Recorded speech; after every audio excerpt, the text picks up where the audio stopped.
Hello बच्चों, let's read the question. The question says which of the following statement is or are incorrect. ठीक है.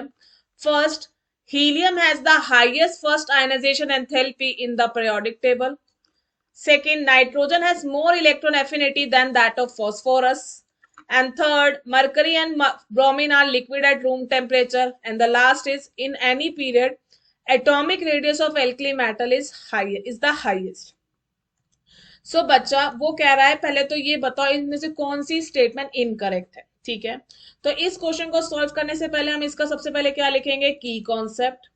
तो इस question का जो की कॉन्सेप्ट है वो है इलेक्ट्रॉन एफिनिटी. इलेक्ट्रॉन एफिनिटी को हम इलेक्ट्रॉन गेन एंथैल्पी या एनर्जी भी कहते हैं. एंथैल्पी का मतलब होता है change in energy, energy means normal energy. ठीक है, क्लियर. तो अब हम एक्सप्लेनेशन की ओर चले.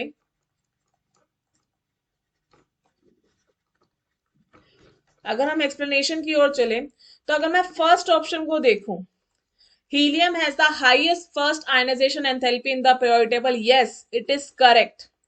Yes it is correct because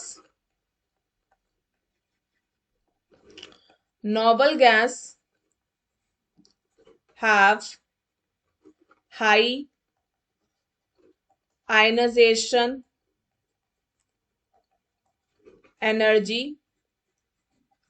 and down the group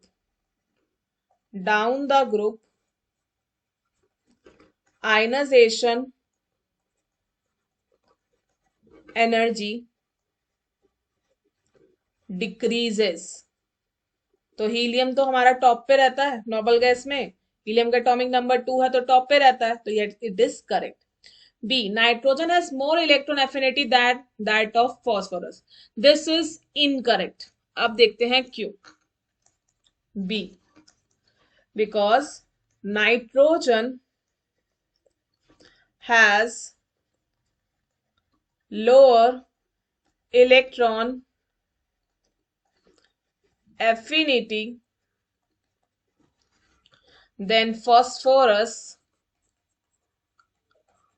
due to small size जिसकी वजह से न्यूक्लियर चार्ज क्या हो जाएगा, ज्यादा. Due to small size and electronic repulsion. जब नया इलेक्ट्रॉन ऐड होगा, इलेक्ट्रॉन एफिनिटी मतलब इलेक्ट्रॉन को गेन करने की टेंडेंसी, मतलब गेन करते समय जो एनर्जी दी जाती है वो. तो हम नया इलेक्ट्रॉन ऐड होगा तो उसको क्या फील करना पड़ेगा, रिपल्शन फील करना पड़ेगा क्योंकि साइज स्मॉल है. ठीक है, तो an electronic repulsion between various नहीं,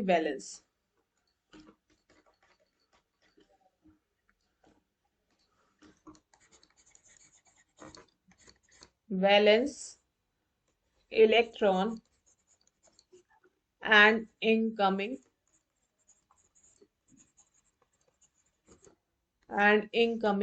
इलेक्ट्रॉन. और दूसरी बात क्या है, नाइट्रोजन के पास क्या है, जैसे 2p3 आ जाता है, साइज भी स्मॉल है, हाफ फिल्ड ऑर्बिटल भी है, तो स्टेबिलिटी आ जाती है. पर हम ये वाला रीजन को ज्यादा प्रेफरेंस देंगे. अब हम सी ऑप्शन की बात करें तो सी ऑप्शन में क्या है, mercury and bromine are liquid at room temperature. Yes it is correct.